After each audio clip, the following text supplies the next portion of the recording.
ہمارے ایک ہندو بھائی نے بڑا عجیب سوال کیا ہے، اور یہ سوال ایسا ہے کہ ہمیں بہت کچھ سوچنے پر مجبور کر دیتا ہے۔ سوال کیا ہے؟ میں شہر میں رہتا ہوں، وہاں پر مسلم ایریا ہے، درگاہ مسجد میں نماز پڑھی جاتی ہے، مگر میں دیکھتا ہوں کہ مسلم یووا اور باہر گھومتے ہیں تو وہ لوگ نماز پڑھنے نہیں جاتے۔ کیا نماز پڑھنا اپنی اچھا انوسار کرتے ہیں؟ مطلب اپنی اچھا ہو تو کرو، نہ ہو تو نہ کرو۔ یعنی کیا نماز کا مقام جو ہے اسلام میں اچھا انوسار ہے کہ آپ کا دل چاہ رہا ہے تو پڑھ لو، نہیں چاہ رہا تو نہ پڑھو؟ جبکہ میں مسلمانوں کو دیکھتا ہوں کہ نماز نہیں پڑھتے۔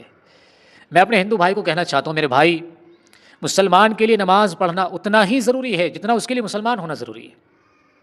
نماز نہیں ہے مسلمان نہیں، اسلام نہیں۔ اسلام بغیر نماز کے قائم ہو ہی نہیں سکتا۔ جس نے نماز کو ضائع کیا اس نے دین کو ضائع کر دیا، جس نے نماز کو قائم کیا اس نے دین کو قائم کیا۔ یہ ہمارے نبی کی حدیث ہے۔ اور ایک حدیث میں اللہ کے نبی نے فرمایا، جس نے جان بوجھ کر نماز کو چھوڑا اس نے گویا کفر کیا۔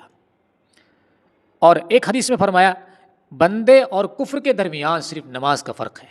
نماز ہی نہیں ہے، کوئی تعلق نہیں اسلام سے، پھر کیا رہ جاتا ہے اسلام کے اندر؟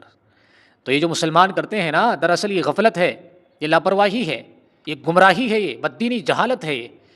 جبکہ مسلمان کے لیے 5 وقت نماز پڑھنا بالکل انتہائی ضروری ہے۔ یہاں تک حکم ہے شریعت میں ہماری کہ اگر آپ کھڑے ہو کر نماز نہیں پڑھ سکتے، بیٹھ کے پڑھیں، بیٹھ کے نہیں پڑھ سکتے لیٹ کے پڑھیں، لیٹ کے نہیں پڑھ سکتے اشارے سے پڑھیں، لیکن پڑھنا ضروری ہے، پڑھنا ضروری ہے۔ نماز کسی حال میں معاف نہیں ہے۔